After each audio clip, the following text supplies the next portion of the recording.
നല്ല വചനം റോമരുടെ ലേഖനം 14 അധ്യായം 1 വാക്യം. റോമൻസ് ചാപ്റ്റർ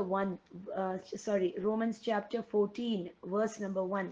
റോമരുടെ 14:1 വാക്യം ഇങ്ങനെ പറയുന്നു: accept other believers who are weak in faith and don't argue with them or wrong. വിശ്വാസത്തിൽ ബലഹീനനായവനെ ചേർത്തുകൊള്ളുവീൻ, അവന്റെ അഭിപ്രായ വ്യത്യാസങ്ങളെ കുറിച്ച് വിധി കൽപ്പിക്കരുത്. ആമേൻ, സ്തോത്രം. അപ്പം വിശ്വാസത്തിൽ വളർന്നവരുണ്ട്, വിശ്വാസത്തിൽ വളരാത്തവരുണ്ട്, വളരാൻ ശ്രമിക്കുന്നവരുണ്ട്, വളർന്നുകൊണ്ടിരിക്കുന്നവരുണ്ട്, അല്ലെ? എന്ന് വെച്ചാല് എല്ലാരും ഒരേ രീതിയിലല്ല വിശ്വാസത്തില്. ദൈവം എല്ലാരെയും തെരഞ്ഞെടുത്തിട്ട് പല വിധത്തിലുള്ള വിശ്വാസമാ പലവരുടെ അകത്തിട്ടിരിക്കുന്നത്. ചിലവർക്ക് ഭയങ്കര വിശ്വാസമായിരിക്കും, ചിലവർ അവരുടെ വിശ്വാസം ഭയങ്കരമായിട്ട് പ്രകടിപ്പിക്കും.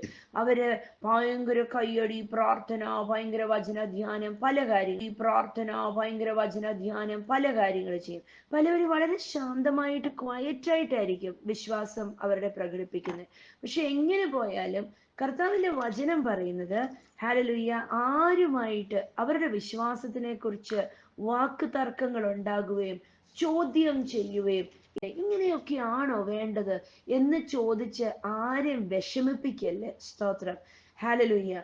പലപ്പോഴും വിശ്വാസത്തിൽ വളരുന്നതിനനുസരിച്ച് പല ആൾക്കാരും പല വിധത്തില് അവര് വിശ്വാസം പ്രകടിപ്പിക്കുന്നതും അവര് മറ്റുള്ളവരെ കാണുന്നതും ഒക്കെ. ചിലപ്പോൾ ഇല്ലായിരുന്നായിരിക്കും, യേശുവിനെ തള്ളിക്കളഞ്ഞും ഒക്കെ ഇരുന്നതായിരിക്കും.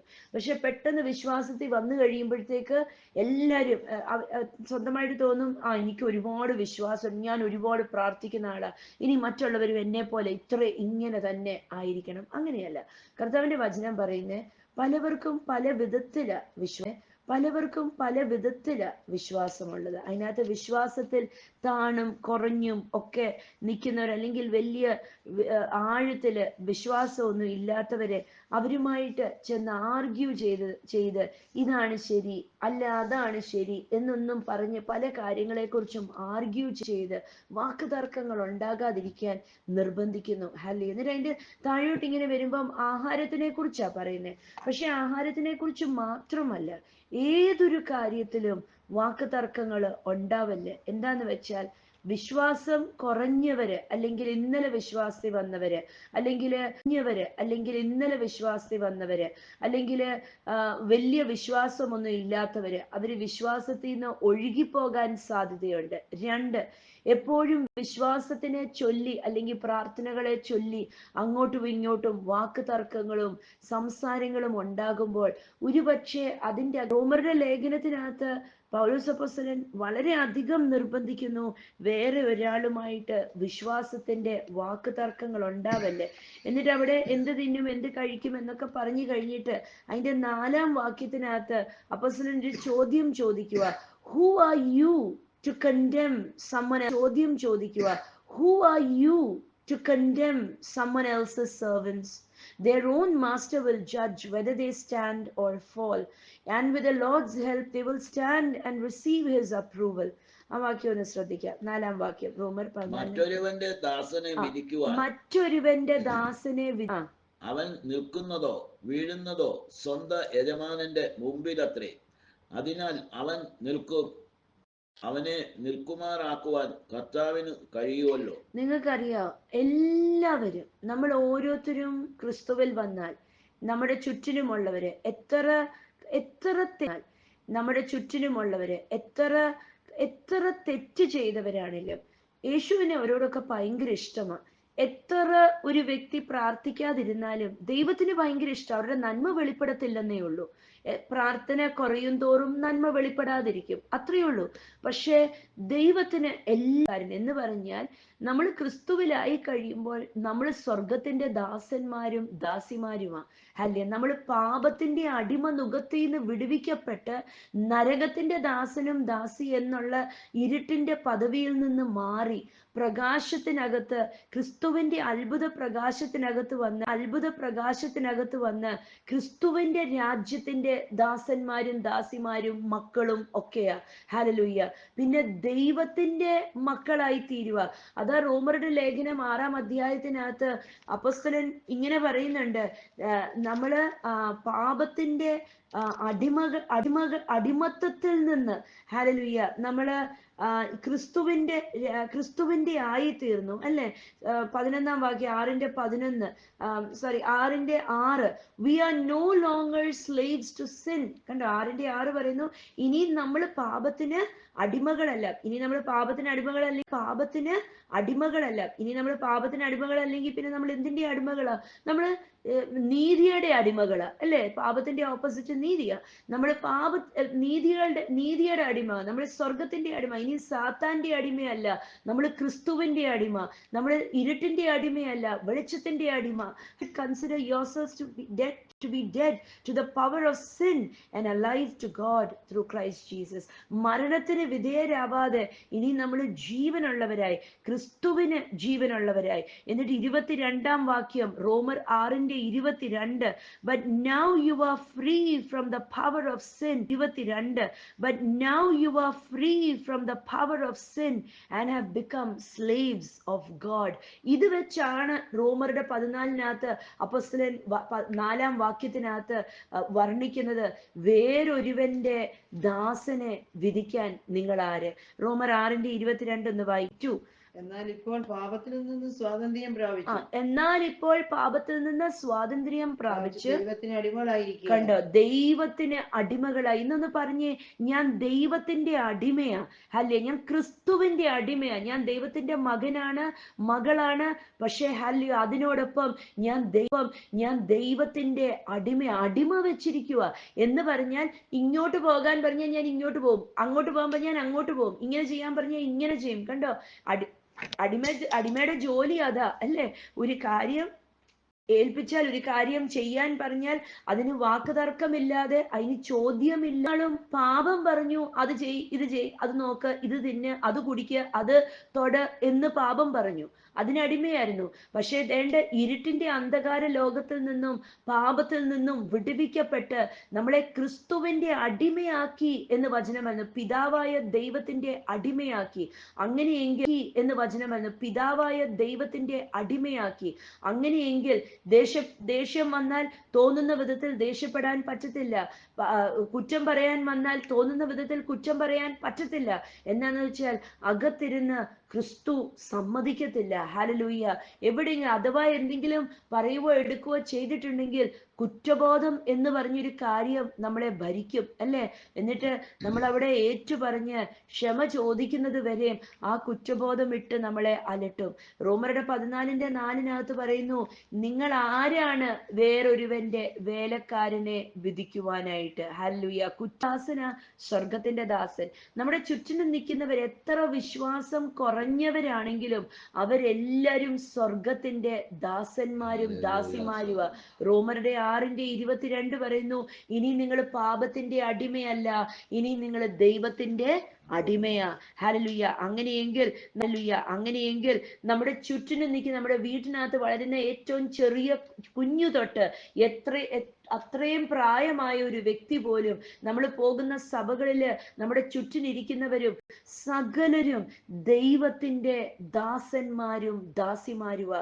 റോമർ 14:4 ചോദിക്കുന്നു, വേറൊരുവന്റെ ദാസനെ കുറ്റം വിധിക്കാൻ നാം ആര്? ഹല്ലേലൂയ. വേറൊരുവന്റെ വിശ്വാസം നോക്കിയിട്ട് അവരുടെ വിശ്വാസത്തിനെ കിള്ളിപ്പറയാൻ നമ്മൾ ആര്? ഹല്ലേലൂയ. നമുക്ക് അവകാശം ദൈവം തന്നിട്ടില്ല.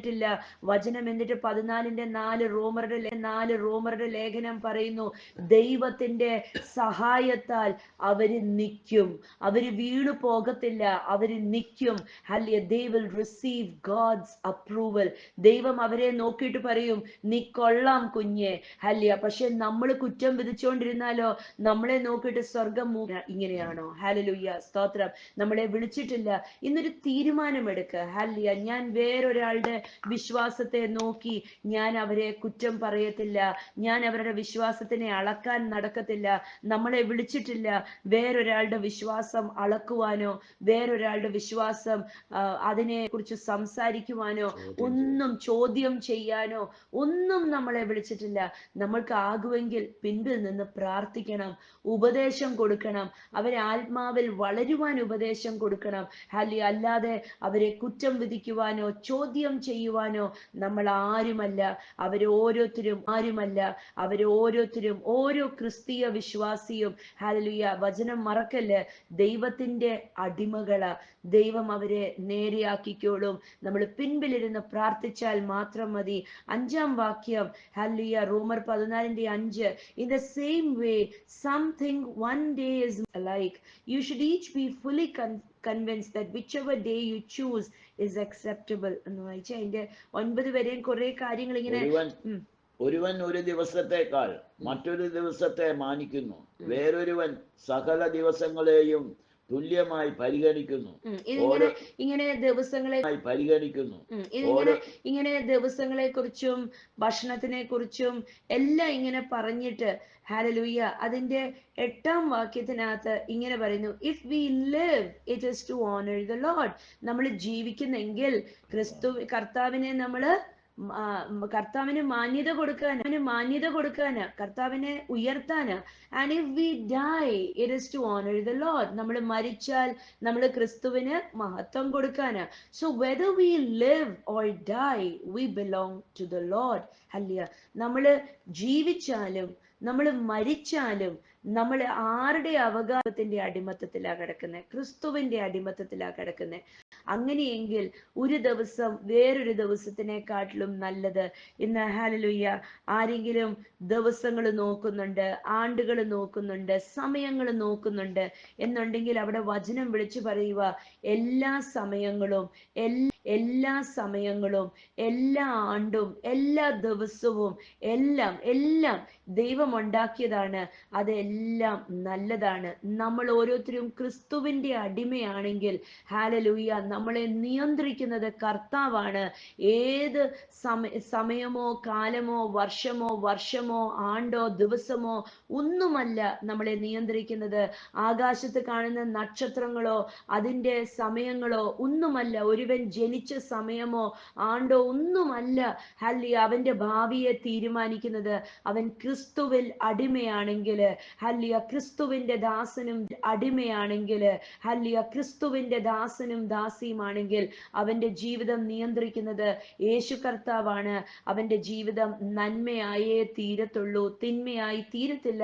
ഇപ്പൊ എന്തെങ്കിലും മോശമായി കണ്ടെങ്കിലും വിളിച്ചു പറയല്ല, അയ്യോ അത് സമയദോഷമാണെന്ന് വിളിച്ചു പറയല്ലേ. വിളിച്ചു പറഞ്ഞോണ്ടേ എന്താന്ന് വെച്ചാൽ ഇവനോ ഇവളോ ക്രിസ്തുവിന്റെ അടിമകളാ. ഹല്ലേലൂയ, സ്തോത്രം, കർത്താവിന് മഹത്വം. നമ്മൾ ആത്മാവിലും സത്യത്തിലും ആരാധിക്കുന്ന സഭകളില് കുഞ്ഞുങ്ങളെ ഡെഡിക്കേറ്റ് ചെയ്യും അല്ലെ. കുഞ്ഞുങ്ങളെ അപ്പന്റെ കയ്യിൽ നിന്ന് എടുത്ത് അമ്മയുടെ കയ്യിൽ നിന്നെടുത്ത് ദേവദാസൻ സ്വർഗത്തിലേക്ക് കുഞ്ഞുങ്ങളെ ഉയർത്തിപ്പിടിച്ചിട്ട് ദൈവത്തിന് സമർപ്പിച്ചു കഴിഞ്ഞിട്ട്, അതൊരു അടിമവക്കല, ദൈവത്തിന് സമർപ്പിച്ചു കഴിഞ്ഞിട്ട് അപ്പന്റെ കയ്യിലോട്ട് കൊടുക്കും. എന്തിനാന്ന് വെച്ചാൽ ആ കുഞ്ഞുങ്ങളെ നല്ലതായിട്ട് ക്രിസ്തുവിൽ വളർത്തിക്കൊണ്ടുവരാൻ വേണ്ടി, അപ്പന്റെ അമ്മയുടെയും ആ മക്കൾക്ക് ദൈവത്തിൽ വളരാൻ വേണ്ടി ഉള്ള വഴികൾ തുറന്നു കൊടുക്കുവാനും അവരുടെ ആത്മീയ ജീവിതം ഭൗതിക ജീവിതം എല്ലാം ക്രിസ്തുവിൽ സ്വസ്ഥതപ്പെടുത്തി കൊടുക്കുവാനും പിന്നെ അപ്പന്റെ അമ്മയുടെയും ഉത്തരവാദിത്തം. പക്ഷെ ആ ദൈവദാസൻ സഭയ്ക്ക് മുമ്പിൽ നിന്ന് ഈ കുഞ്ഞിനെ എടുത്ത് സ്വർഗത്തിലേക്ക് സമർപ്പിക്കുന്ന ഒരു ഭാഗമുണ്ട്.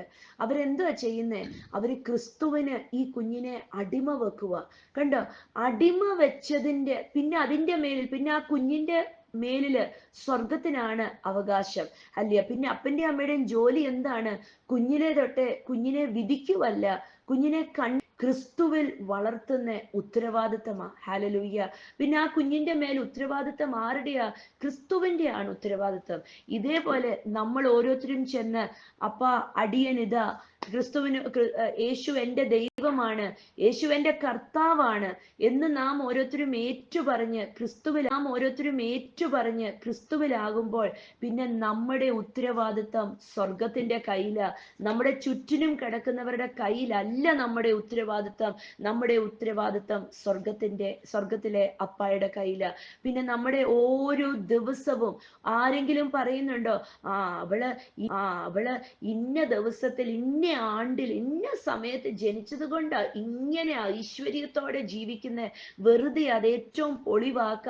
ഹല്ലേലൂയ. ക്രിസ്തുവിലായതുകൊണ്ട് ഏറ്റവും നല്ലതായിട്ട് ജീവിക്കുന്നത്. ഞാൻ ചോദിക്കട്ടെ, ഇന്ന് ഈ വചനം കേൾക്കുന്ന ഓരോരുത്തരും ക്രിസ്തുവിലായി കഴിഞ്ഞല്ല ഏറ്റവും സൂപ്പർ ആയത്? നിങ്ങളുടെ ജീവിതത്തിന്റെ ഗ്രാഫ് ഉയരാൻ തുടങ്ങിയത്, അവസ്ഥകൾ മാറാൻ തുടങ്ങിയത്, അതുവരെയും താടിക്കൊക്കെ കൈ കൊടുത്ത് എന്തുവായി തീരുമോ എന്നൊക്കെ പറഞ്ഞിരുന്നതല്ലേ? ഹല്ലേലൂയ. നിരാശയ്ക്കും സംശയത്തിനും ഒക്കെ വിധേയരായി അടിമയായി കിടന്നവരല്ലേ? പക്ഷെ ഇന്നോ ക്രിസ്തുവിനെ അറിഞ്ഞതുകൊണ്ട് ജീവിതമൊക്കെ ധന്യമായി തീർന്നു. ഹല്ലേലൂയ. കർത്താവിന് മഹത്വം.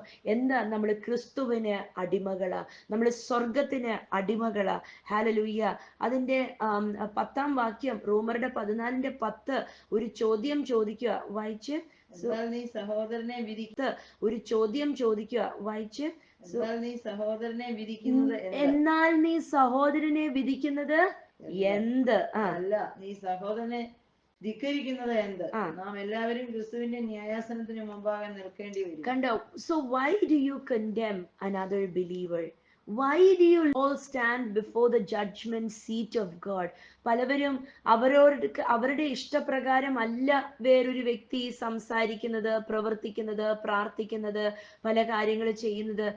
അങ്ങനെ വരുമ്പോ എന്ത് ചെയ്യും? കുറ്റം വിധിക്കും, അല്ലെ? വിവാദങ്ങൾ സൃഷ്ടിക്കും. ചെറിയ ചെറിയ വിശ്വാസി സമൂഹത്തിനകത്ത് തമ്മിൽ കുറ്റം പറയാ. കേട്ടോ, അവൾ അങ്ങനെയൊക്കെയാ, ബൈബിളൊന്നും വായനയൊന്നും ഇല്ല, അവൻ അങ്ങനെയാ എന്നൊക്കെ പറഞ്ഞ് ചോദ്യം ചെയ്യും. പക്ഷെ ഇച്ചിരി പേര് കേട്ട ആത്മീയ ആൾക്കാരാണെങ്കിലോ അവരെ കുറിച്ച് സോഷ്യൽ മീഡിയയിൽ വളരെ മോശമായിട്ട് ചിത്രീകരിക്കും. വായിന്നൊരു വാക്ക് വീണാൽ ആ വാക്കെ കേറി പിടിച്ചിട്ട് ഇങ്ങനെയാ പറയുന്നത്, ഇങ്ങനെയാ എന്ന് പറഞ്ഞ് വിധിക്കും, അല്ലെ? തിരുവചനം ചോദിക്കുന്നത്, നമ്മൾ ആരാണ് വേറൊരു വിശ്വാസിയെ കുറ്റപ്പെടുത്താൻ? ഇന്ന് വീണു പോകണോ? നരകത്തിൽ പോകാനായിട്ട് നല്ലൊരു പാത തുറന്നു കിട്ടണോ?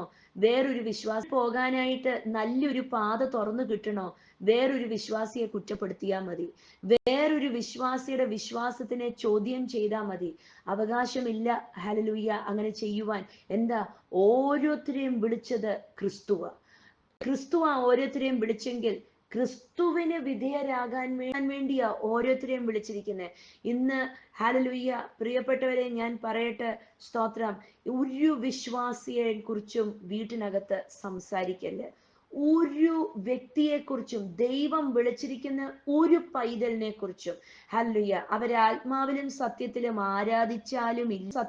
ആരാധിച്ചാലും ഇല്ലെങ്കിലും, അവരേത് വിധത്തിലുള്ള ആരാധന, അവർ യേശുവെന്ന നാമമാണോ അവർ വിളിക്കുന്നത്, അങ്ങനത്തെ ഒരു വ്യക്തിയെ നിങ്ങളുടെ ഭവനങ്ങൾക്കകത്തോ നിങ്ങളുടെ സംസാരങ്ങൾക്കകത്തോ അവരെക്കുറിച്ച് സംസാരിക്കല്. നല്ലതും തീയതായതും ഒന്നും സംസാരിക്കാൻ നിൽക്കേണ്ട. കർത്താവിന്റെ വചനം ചോദിക്കുന്നു, നിങ്ങൾ ആരാണ് വേറൊരു വിശ്വാസിയെ കുറിച്ച് സംസാരിക്കാൻ? ഹല്ലേലൂയ. നല്ലതുണ്ടെങ്കിൽ സംസാരിക്കുക, മോശമായിട്ടുള്ളതുണ്ടെങ്കിൽ മിണ്ടിപ്പോകല്. ഹല്ലേലൂയ. അവരുടെ വിശ്വാസം ചോദ്യം ചെയ്യാൻ ആരുമല്ല. ഇങ്ങനെയാണോ? ഒരാഴ്ച പള്ളി വരും, വേറൊരാഴ്ച പിന്നെ പള്ളി വരും, വേറൊരാഴ്ച പിന്നെ പള്ളി വരത്തില്ല. ഇനി എന്തെങ്കിലും ആവശ്യമുണ്ടെങ്കിൽ കയറി വരും പറയാൻ നമ്മൾ ആരുമല്ല. സ്തോത്രം. തിരിച്ചറിയണം, അവരെ വിളിച്ചിരിക്കുന്നത്, നമ്മളെ വിളിച്ച അതേ ദൈവമാ അവരെയും വിളിച്ചിരിക്കുന്നത്. തിരുവചനം പറയുന്നു, ഹല്ലേലൂയ, നീ ആരാണ് വേറൊരു വിശ്വാസി? ഇംഗ്ലീഷിൽ ചോദിക്കുന്ന, why do you look down on another believer? വേറൊരു വിശ്വാസിയെ നീചമെന്ന് എന്തിനാ എണ്ണുന്നേ? അങ്ങനെയാ എന്റെ ട്രാൻസ്ലേഷൻ വന്നാല്. ഞാൻ വലിയ ഒരു പ്രാർത്ഥനക്കാരിയാണ് കണ്ടില്ലേ? ഇന്നലെ ആയിരിക്കും ചിലപ്പോൾ നമ്മളും വിശ്വാസി, ഇന്നലെ ആയിരിക്കും നമുക്കും ചിലതൊക്കെ ബോധ്യമായത്. പക്ഷെ നമ്മൾ അവിടെ കസേരയിൽ ഇരുന്നിട്ട് നമ്മൾ പറയാ, കണ്ടില്ലേ ആരാ കേറി വരുന്നത് എന്ന് പറയാൻ നമ്മൾ ആരാ? തിരുവചനം പറയുന്നത്, മറന്നു പോകല്ല്, ദൈവത്തിന്റെ ന്യായവിധി സ്ഥാനത്ത് നിൽക്കേണ്ടവരാ നമ്മൾ ഓരോരുത്തരും. ആ ന്യായപീഠത്തിന്റെ മുമ്പിൽ നിൽക്കേണ്ടവരാ നമ്മൾ ഓരോരുത്തരും. നമ്മുടെ വായിന്ന് വീഴുന്ന ഓരോ പൊട്ടച്ചൊല്ലും കളിവാക്കും വേണ്ടാതെ പറഞ്ഞ നമ്മള് ഹാലലൂയ നമ്മള് അതിന് ഉത്തരം കൊടുക്കേണ്ടവരാ. ഹാലലൂയ. ഇന്ന് നമുക്ക് എന്തെങ്കിലും ചെയ്യാനുണ്ടെങ്കിൽ നമ്മുടെ നാവ് ഉയർത്തി സ്തോത്രം പറയാം, സ്തുതി പറയാം, കർത്താവിന് മഹത്വം പറയാം. നമുക്ക് ഇഷ്ടമില്ലാത്ത വിധത്തിൽ എന്തെങ്കിലും കാണുന്നോ, അല്ലെങ്കിൽ ഒരു വിശ്വാസിയുടെ വിശ്വാസം അത്ര നല്ല ഇതല്ല, പോക്ക് നല്ലതെങ്കിൽ ഒരു വിശ്വാസിയുടെ വിശ്വാസം അത്ര നല്ല ഇതല്ല, പോക്ക് നല്ലതല്ല എന്ന് കാണുന്നോ, വിളിച്ചുപദേശം കൊടുത്തിട്ട് പിമ്പിൽ നിന്ന് പ്രാർത്ഥിക്കണം. അല്ലെ, സഭയിലുള്ള മൂപ്പന്മാരോട് ചെന്ന് പറയണം, ഞാൻ ഇങ്ങനെ ഒരു കാര്യം കണ്ടു കേട്ടോ, ഒന്ന് ഉപദേശിക്കണം, പറയണം. അവര് ഉപദേശിച്ചില്ലയോ, അവിടെ കിടന്നിട്ട് കണ്ടോ ഞാൻ ചെന്ന് പറഞ്ഞിട്ട് പോലും അവർ ചെയ്തില്ല, ഇതിങ്ങനെ ഒരുവനോട് പ്രാർത്ഥിക്കണം. നമ്മളെ കുറിച്ച് തീർച്ചയായിട്ടും പറയുന്നത് ഹല്ലിയ, നമ്മളെ വിധിക്കാൻ നമ്മൾ വിധിക്കാൻ ആരുമല്ല. 17-ാം വാക്യം പറയുന്നത്, for the kingdom of God is not a matter of what we eat or drink, but of living a life of goodness and peace and joy in the Holy Spirit. And joy in the Holy Spirit. വായിച്ചേ 17-ാം വാക്യം. ദൈവരാജ്യം ഭക്ഷണവും ദൈവരാജ്യം ഭക്ഷണവും പാനീയവും അതിന്റെ കൂടെ എന്ത് വേണമെങ്കിലും ചേർക്കാം. കുറ്റം പറയുന്നതും, മറ്റൊരാളെ നോക്കുന്നതും, അതും വസ്ത്രം ധരിക്കുന്നതും, കൈയടിക്കുന്നതും, അങ്ങനെ പറയുന്നതും ഇങ്ങനെ പറയുന്നതും ഒന്നുമല്ല ദൈവരാജ്യം. പക്ഷെ ദൈവരാജ്യം എന്താണ്? നീതിയും സമാധാനവും പരിശുദ്ധാത്മാവിന്റെ സന്തോഷവും. പരിശുദ്ധാത്മാവിൽ സന്തോഷം മാത്രമല്ല, പരിശുദ്ധാത്മാവിൽ ആനന്ദമാ, ജോയ് എന്നാ പറയുന്നത്. ജോയ് എന്ന് പറഞ്ഞാൽ ആനന്ദം എന്നാ. അപ്പം നീതിയും ദൈവരാജ്യം. ഹാലലൂയ. എവിടെ നമുക്ക് സമാധാനം കൊണ്ടുവരാമോ അവിടെ സമാധാനം കൊണ്ടുവരണം. ദൈവത്തിന്റെ നീതി പിടിച്ചു നിർത്തി നിൽക്കുന്നവരായിരിക്കണം നമ്മൾ ഓരോരുത്തരും. ഹാലലൂയ. ഇന്നൊരു തീരുമാനം എടുക്കണം, വേറൊരു വ്യക്തിയെ കുറിച്ച് ഞാൻ സംസാരിക്കത്തില്ല, ഞാൻ വേറൊരു വ്യക്തിയുടെ ആത്മീയ കാര്യങ്ങളിൽ ഞാൻ ഇടപെടത്തില്ല. ഹാലലൂയ. എനിക്ക് അതിലും വലിയ കാര്യം, അതിലും വലിയ ഉത്തരവാദിത്വം എന്നെ ഏൽപ്പിച്ചിട്ടുണ്ട്. നമ്മൾ തീർച്ചയായിട്ടും നമ്മളൊരു കുറ്റം കണ്ടാൽ നേരെയാക്കണം, തെറ്റ് കണ്ടാൽ തിരുത്തണം. പക്ഷെ കുറ്റം പറയാനോ ഹല്ലിയ അതിനെക്കുറിച്ച് അവരുടെ പുറകിൽ നിന്ന് സംസാരിക്കാനോ നമ്മളെ വിളിച്ചിട്ടില്ല. ഇന്ന് പരിശുദ്ധാത്മാവ് ഇന്നിങ്ങനെ സംസാരിക്കുന്നുണ്ടെങ്കിൽ അതിനൊരു കാരണം കാണും തീർച്ചയായിട്ടും. ഹല്ലിയ. ഒരു വീഡിയോ അല്ലെങ്കിൽ ഒരു ഫോർവേഡ് ആരെങ്കിലും അയച്ചു, ഏതെങ്കിലും ദേവദാസന്മാരെയോ അല്ലെങ്കിൽ ആരെങ്കിലെയോ കുറ്റം പറയുന്നതുണ്ടെങ്കിൽ അത് ഡിലീറ്റ് ആക്കി കളയണം. നിങ്ങളിൽ നിന്ന് അത് പാസ്സാവല്ലേ. എന്നിട്ട് ആ വ്യക്തിയോട് പറയണം, ദേ നിന്ന് അത് പാസ്സാവല്ലേ. എന്നിട്ട് ആ വ്യക്തിയോട് പറയണം, ദേ ഇനി മേലില് എന്റെ ഫോണിനകത്ത് ഇങ്ങനത്തെ വാർത്തകൾ അയച്ചേക്കല്ല്. എനിക്ക് അറിയണ്ട, എനിക്ക് കാണണ്ട, എനിക്ക് കേക്കണ്ട, എന്നെ ബാധിക്കുന്നതല്ല. അത് നിങ്ങളിൽ നിന്ന് അടുത്ത വ്യക്തിയിലോട്ട് ഫോർവേഡ് ചെയ്യല്ലേ. അടുത്ത ഫോൺ കോളിൽ എടി നിനക്കറിയാമോ അവരിങ്ങനെ വന്നിട്ട് ഇങ്ങനെയാ പറഞ്ഞത്, എന്തേലും അറിയാം, അങ്ങനെയൊക്കെ ഞങ്ങൾ കേട്ടായിരുന്നു എന്ന് പറയാൻ പോലും നിക്കല്ലേ. ചിലപ്പം കാണാനും കേൾക്കാനും നല്ല രസമായിരിക്കും, കാണാനും കേൾക്കാനും പോകല്ലേ. വേറൊരു വിശ്വാസിയുടെ നഗ്നത വെളിപ്പെടുത്തി അതിനെ ചൂഷണം ചെയ്യുന്നതിനകത്ത് നിക്കല്ല്, പങ്കാളികളാകല്ല്. ഹാലലുയ്യ. ഏതൊരു പൈതകത്ത് നിക്കല്ല്, പങ്കാളികളാകല്ല്. ഹാലലുയ്യ. ഏതൊരു പൈതലിനെയും സഭ വ്യത്യാസമില്ലാതെ ഒരു ദൈവ പൈതലിനെയും കുറ്റം പറയുന്നിടത്ത്, കളിയാക്കുന്നിടത്ത്, താഴ്ത്തിക്കെട്ടുന്നിടത്ത് പങ്കുകാരായി തീരല്ല്. ഹല്ലിയ. തലമുറകൾ നശിച്ചു പോകണോ അങ്ങനത്തെ സ്വഭാവത്തിനകത്ത് ഏർപ്പെട്ടാൽ മതി. പക്ഷെ ഒരു വ്യക്തിയെ കുറ്റം പറയാതെ, എന്നെ വിളിച്ചിരിക്കുന്ന കർത്താവാണ്, ഞാൻ യേശുവിനെ നോക്കി എൻ്റെ ഓട്ടം തികയ്ക്കും എന്നോടിയാൽ മതി. ഹല്ലിയ. വേറൊരു വിശ്വാസിക്ക് വേണ്ടി പ്രാർത്ഥിച്ചാൽ മാത്രം മതി. ഹല്ലിയ. കർത്താവ് അവരെ നേരെയാക്കുന്നത് കാണാൻ സാധിക്കും. കർത്താവ് സഹായിക്കട്ടെ, ബലപ്പെടുത്തട്ടെ. ഹല്ലിയ. ഇന്ന് സാധിക്കും. കർത്താവ് സഹായിക്കട്ടെ, ബലപ്പെടുത്തട്ടെ.